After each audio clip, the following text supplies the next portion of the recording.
Hanno seguito il flusso dei soldi e sono arrivati a scoperchiare un vaso di Pandora fatto di mancato versamento dell'IVA, distrazione di fondi da una società ad un'altra, prestanomi, autoriciclaggio, reimpiego di denaro illecito, bancarotta. È così che tornano nel mirino della Guardia di Finanza e del Comando Provinciale di Catania gli imprenditori Antonio Siverino, detto un miliardario, e il figlio Francesco, già arrestati in precedenza insieme con un prestanome.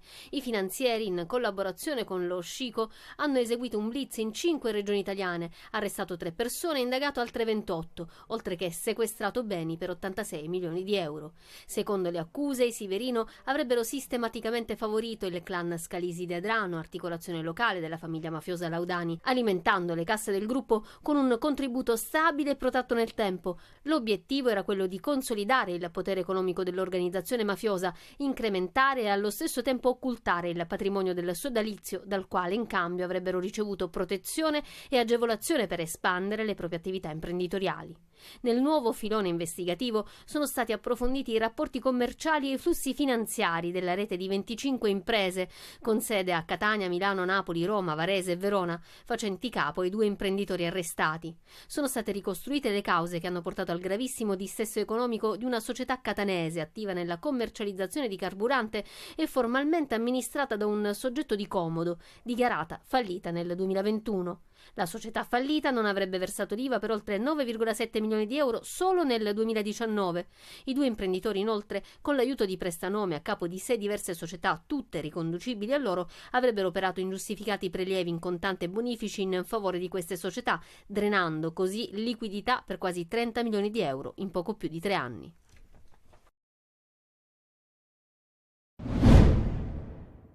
Sono qua da 8:30 della mattina. Un'oretta e mezza, credo che sia, non lo so se è normale o meno, però. Non c'era qui il cardiologo e l'hanno dovuto mandare a Lentini. Non ci vuole lavorare più nessuno, perché vengono tutti quanti aggrediti, e poi mi prendo quando all'ospedale, quando mi prendono il reparto, ma il reparto lavora molto meno, c'è paragone. Arrivare al pronto soccorso e dopo un'attesa di ore ritrovarsi affidati alle cure di un medico sì, ma che spesso ha scarsa o nessuna competenza nella medicina di urgenza, perché è specializzati in oncologia, radiologia o in medicina estetica. Negli ospedali, specie nei reparti di emergenza, mancano i medici, si calcola circa il 40% nelle piante organiche e la maggior parte delle aziende sanitarie territoriali, per tamponare, sono costrette ad arruolare liberi professionisti a partita IVA, i cosiddetti gettonisti. In Sicilia su circa 800 medici di pronto soccorso che servirebbero ce n'è poco meno di 400, soprattutto nei pronto soccorso di periferia, quelli delle ASP.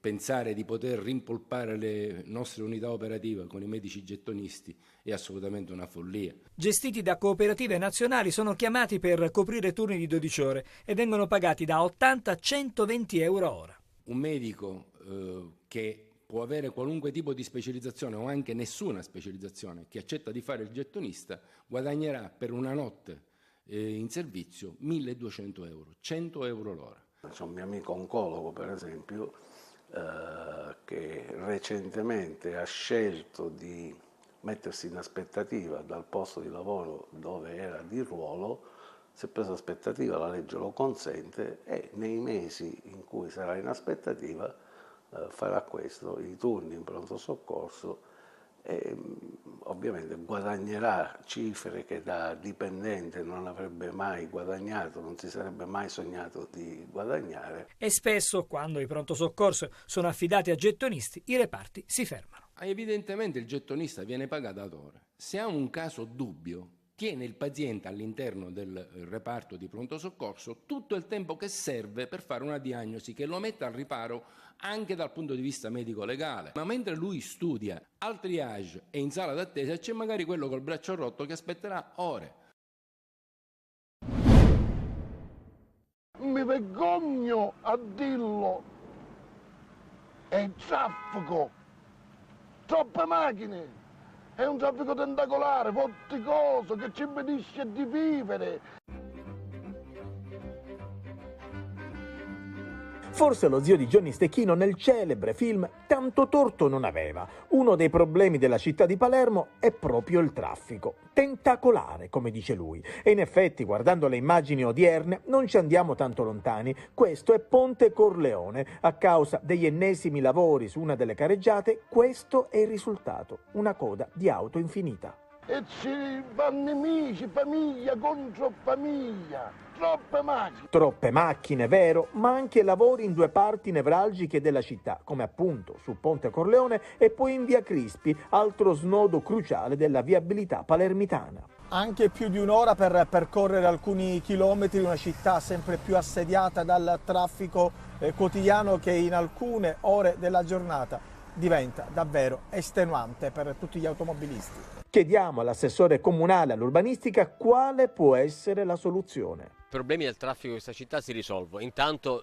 verificando che non siano necessari anche interventi sulla viabilità, sul miglioramento della fluidità del traffico, ma soprattutto è importante rendere il trasporto pubblico locale, sia quello su gomma, quindi gli autobus, che quello su ferro, con il progressivo entrata in funzione di passante, anello e tram sempre più esteso, l'alternativa migliore. Cioè, dobbiamo fare in modo che i palermitani possano lasciare a casa la loro auto e quindi non congestionare le strade e poter utilizzare un trasporto pubblico locale sempre più efficiente. Intanto però gli anni passano e le parole dello zio di Johnny Stecchino restano assolutamente attuali. Mi vergogno a dirlo.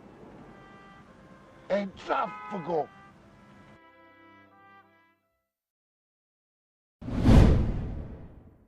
Da abitazioni fatiscenti a una casa per tutti. A Catania, nel cuore di Cibali, quartiere ad alto rischio dispersione scolastica, l'oratorio che ha formato intere generazioni di giovani. 100 anni di storia, 50 da quando c'è pure la chiesa. Ed è giunto il momento di festeggiare i nuovi locali. Qui, dai bambini ai più anziani, tutti si incontrano e fanno qualcosa. Questo oratorio come la fontana in cui tante famiglie possono attingere acqua da riportare nella propria casa. Il recupero scolastico si fa con un rapporto individuale di insegnante e bambino, 1 a 1.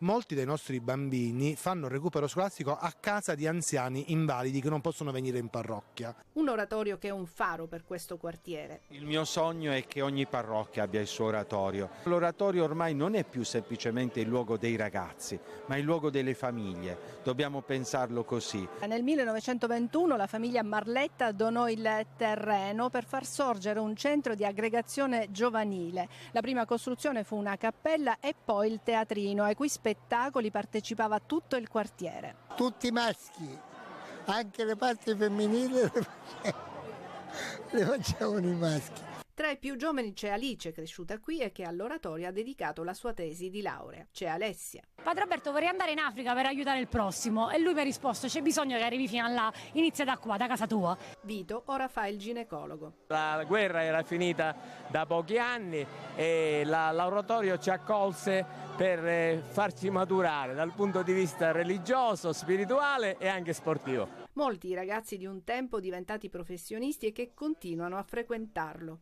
Cardiologi, otorine, di tutto c'è stato in questa, una sorta di clinica, voglio dire, che ci ha preparati per il futuro. Un oratorio che riesce a raccogliere la solidarietà di tanti e tra questi anche quella del calciatore del Catania Di Carmine, che ha donato la sua maglia numero 10 che verrà data in sorteggio. Ed eccoli ancora qui, i ragazzi degli anni 60.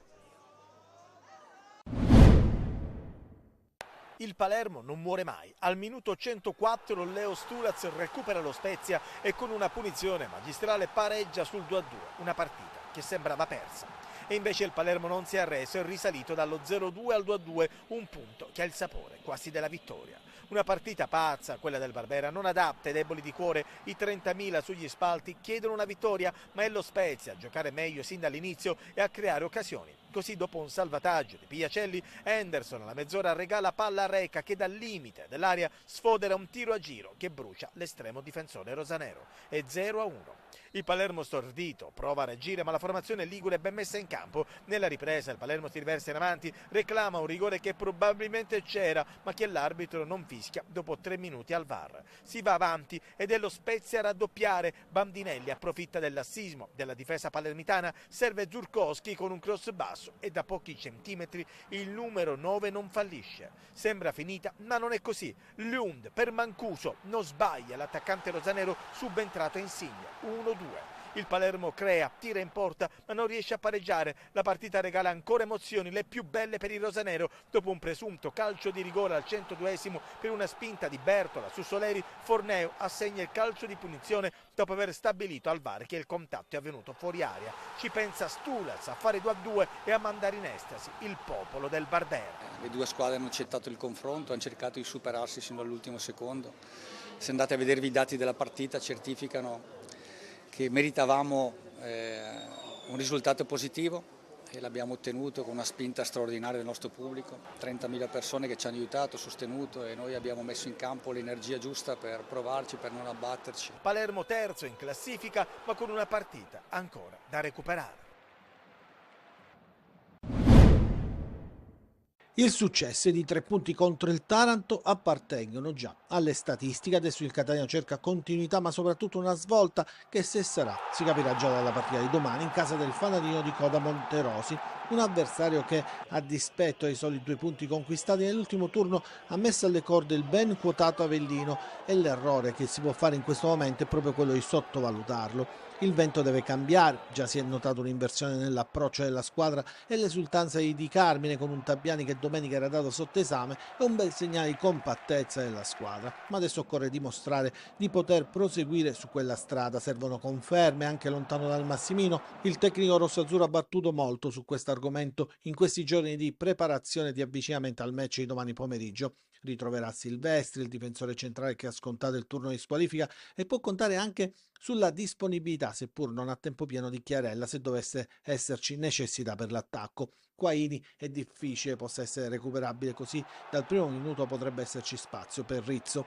Gli impegni ravvicinati impongono di dosare le forze, del resto i prossimi impegni con Avellino, al Massimino e le trasferte di Potenza e Cerignola sono ad alto livello di intensità, così il match winner di domenica scorsa, Samuel Di Carmine, potrebbe fare staffetta con Sarao, poi Chiricò, Marsura e Bocic si giocheranno le altre 2 maglie se dovesse essere 4-3-3, altrimenti c'è la possibilità di vedere Sarao e Di Carmine insieme dall'inizio con Bocic dietro, soluzioni su cui sta lavorando Tabiani ma su cui scioglierà i dubbi solo nell'immediata vigilia della gara.